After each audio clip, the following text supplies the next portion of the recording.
हर हर महादेव।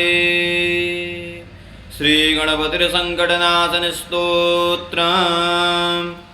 ॐ प्रणम्य शिरसा देवां गौरीपुत्रं विनायकां भक्तावान् स्मरेर्नित्याम् आयुष्कामार्थसिद्धये।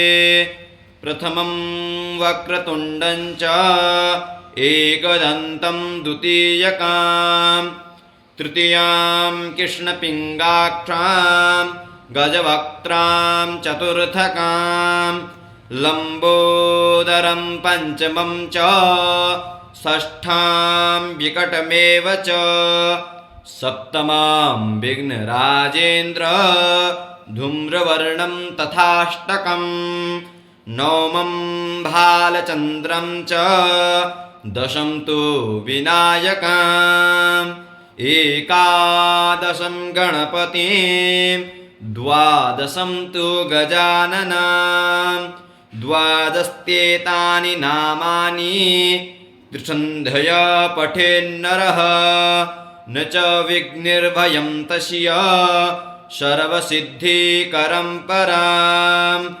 विद्यार्थी लभेद्विद्यां धनार्थी लभेद्धनां पुत्रार्थी लभेत्पुत्रान् मोक्षार्थी लभेद्गतिं जपेद् गणपतिस्तोत्रं षड्भिर्मासः फलं लभेत् संवत्सरेण सिद्धिं च लभेत् नात्र संशयः अष्टेभ्यो ब्राह्मणेभ्यश्च लिखित्वा यः समर्पयेत् तस्य विद्या भवेत् सर्वां गणेशस्य प्रसादतः।